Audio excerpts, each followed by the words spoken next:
إليك البصر خاشعا وهو حسير ولقد زينا السماء الدنيا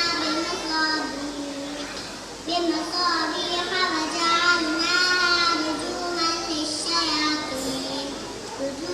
للشياطين وأعتدنا لهم عذاب السعير. صدق الله